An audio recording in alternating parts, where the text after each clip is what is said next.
আজকে যে শেয়ারের কথা বলবো, না শেয়ারের কথা বলবো না, তার পারফরমেন্সের কথা বলি। কালকের দিনে ইন্ট্রাডেতে 14% পর্যন্ত বেড়েছিল এই শেয়ারটি।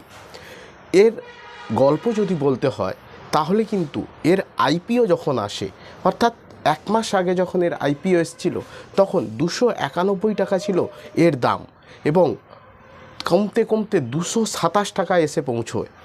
কোম্পানির পারফরমেন্স ভালো হওয়া সত্ত্বেও এই আইপিওর রেসপন্স সেভাবে পাওয়া যায়নি।